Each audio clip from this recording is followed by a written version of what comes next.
Welcome. I'm Ashley Evans, and I'm going to direct you and inform you of all the experiments leading up to the finding of the DNA material. First, I'm going to show you some vocab words. The three words that we are going to visit today are Streptococcus pneumoniae, phage, and transformation.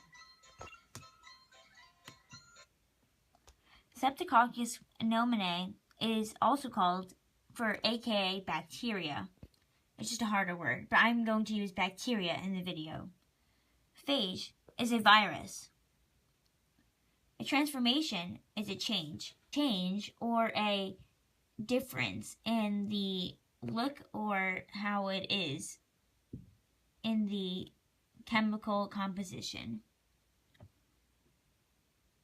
A great example of this is Jesus, because he was God and he became man, and he transformed into a human being. And also, during his transfiguration, scientists that helped uncover the finding of the DNA material is Gregor Mendel. He discovered the fundamental laws of genetics by working with pea plants and their inheritance. His experiments took 8 years to finish, and he found that genes come in pairs, and one unit comes from each parent. The example of genes is a pair of shoes. The pair of shoes is a pair of genes, and each unit comes from one parent. So this comes from the mom, and this shoe comes from the dad. Gregor Mendel tracked the segregation of parental genes and their appearance in the offspring as being recessive or dominant. He figured out a pattern of how to track this from generation to the next. The three laws were the law of segregation, the law of independent assortment, and the law of dominance. The law of segregation stated that each inherited trait is defined by a gene pair of shoes. The law of independent assortment is that genes of different traits can be assorted separately so that they do not depend on one another. The law of dominance is that an organism, if it has different genes, will pass their traits down based on the law of genetics. Using Mendel's laws, in 1928, Frederick Griffith continued an experiment to find the source of genetics. The race was on. In Griffith's experiment, he studied the bacteria found in his patients. The two types of bacteria found were a smooth strain covered in polysaccharides and a rough strain. The smooth strain reminded me of a soft hamburger bun with a buttery top, and the rough strain reminded me of a hamburger bun with sesame seeds because it's rough when you feel it. Over a series of experiments, he injected the strains of bacteria into the mice. The first time he did it, when he injected the smooth strain, bacteria cells were found in the heart. It died. The next time, he injected the smooth strain into the mouse. It lived! No bacteria cells were found in the heart. Then, Griffith took the smooth strain and put it under a Bunsen burner and heated it up. It sterilized the bacteria and transformed it into the rough bacteria. So, when the strain was injected into the mouse, it lived. Lastly, he mixed the dead smooth strain bacteria with the living rough bacteria. The mouse died. The mouse died. Oh well, so sad. The conclusion was that there is some kind of chemical substance that transforms the rough bacteria to the smooth one. What does this mean? Well, there's something that changes the bacteria to the rough one from the rough one to the smooth one. The race was on again to find what that transforming substance was. and no more conclusions were found until 1944. In the next experiment, Avery, McCarthy, and McLeod claimed that Griffith failed to apply the right controls, making the experiment's results not completely true or accurate. Avery and many other scientists could not realize that Griffith could not control the mice, so the results were not definite. The experiment, he wanted to find a therapeutic serum to cure this disease called lobular anemia. He believed that knowledge of the chemical composition of the bacteria was necessary in order to treat the disease. The scientist's objective was to find what transformed the bacteria so he could find a cure to the disease. This means that he had to find out what enzyme or molecule it was. 5 molecules that he had to test was RNA, lipid, carbohydrates, proteins, and DNA.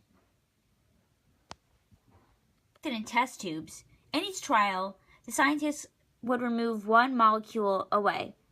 To remove the molecule, the scientists used enzymes whose job would break apart the molecules. If the experiment worked correctly, when one of the molecules was removed, the transformation would not occur. This meaning that molecule caused the transformation, which would be the genetic material. For example, when baking a cake, you put all the ingredients in a bowl and mix it together. When the oven transforms the ingredients into one thing.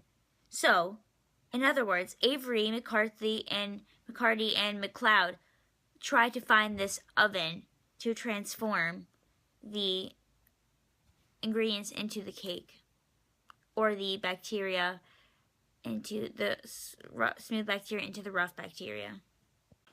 Right now, scientists know that one of the molecules copies one another to make the transformation happen. Some scientists think the genetic material is DNA, while others think it could be protein. In Hershey and Chase's experiment, they took advantage of the phage that attacks bacteria.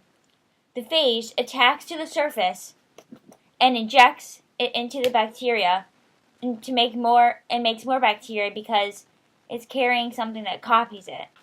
Phages were typically known to be composed of protein and DNA, so the scientists chose to experiment on each phage subsection.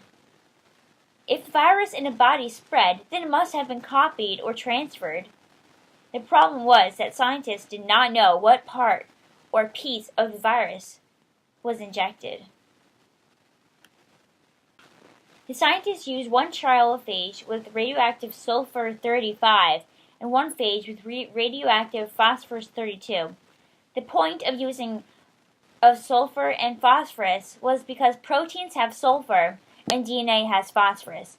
So whichever element was more injected into the cell would be the molecule that transformed. After a few hours, the phage coats remained on the outside of the bacteria. Then the fresh batches of bacteria were separately blended together, put into centrifuges, and this allowed for the separation of phage coats.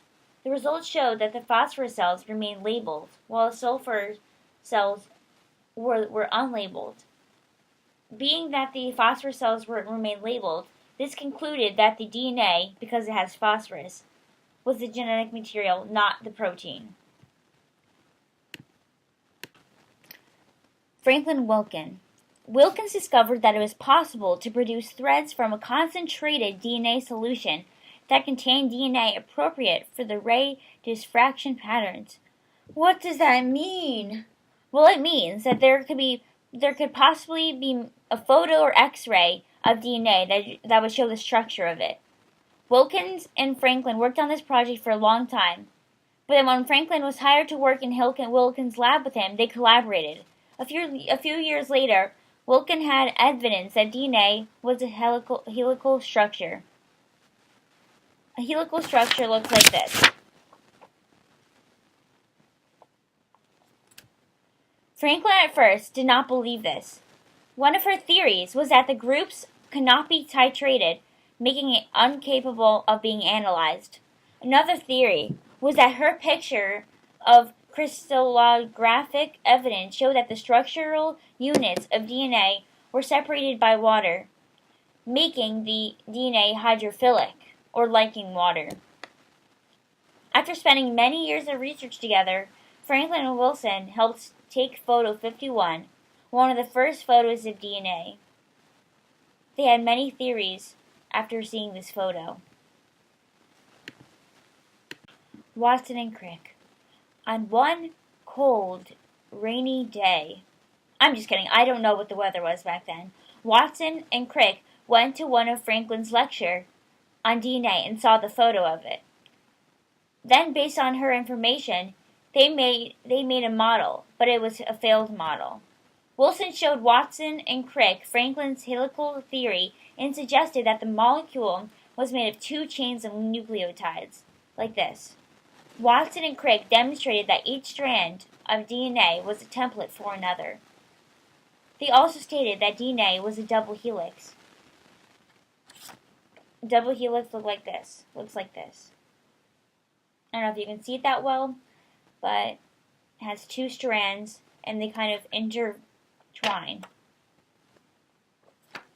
At the same time of this conclusion, Franklin also had the same results, but unfortunately, when she died, Watson and Crick were able to publish it before her. Mollison and Stahl had 3 hypotheses. The first one was semi-conservative. It was proposed by Watson and Crick and stated that 2 strands of DNA separated during replication. The next hypothesis was conservative. It stated that the entire DNA molecule acted as a template for the synthesis or making of the new one. The last hypothesis was dispersive. It supported the studies of Max Delbruck. The hypothesis attempted to solve the problem of unwinding the 2 strands of the double helix. The DNA contained a mixture of the old and new. In Mollison and Stahl's experiment, isotopes were used. The isotopes of nitrogen were used. Bacteria was grown in a medium for several generations with the isotope of nitrogen N15.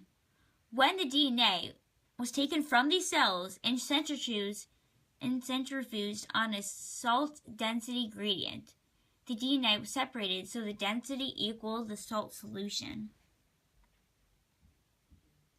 The DNA of the cells grown with the nitrogen 15 had a larger density than the cells of a normal nitrogen 14 isotope. After recording down this information, the cells with the nitrogen 15 were transferred to a nitrogen 14 medium and were allowed to divide.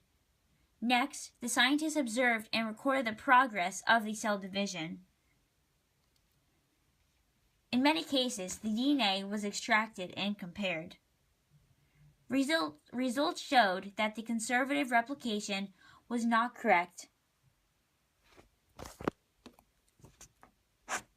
but the semi-conservative and dispersive was. The semi-conservative replication was correct because it stated that it would result in double-stranded DNA, 1 strand of the nitrogen 15 and 1 strand of nitrogen 14. This one was correct. The dispersive replication was correct too because it resulted in double-stranded DNA with both strands having mixtures of both of the isotopes. In the end, the experiment proved that the DNA double helix structure was correct. They finally found the genetic material. Yay!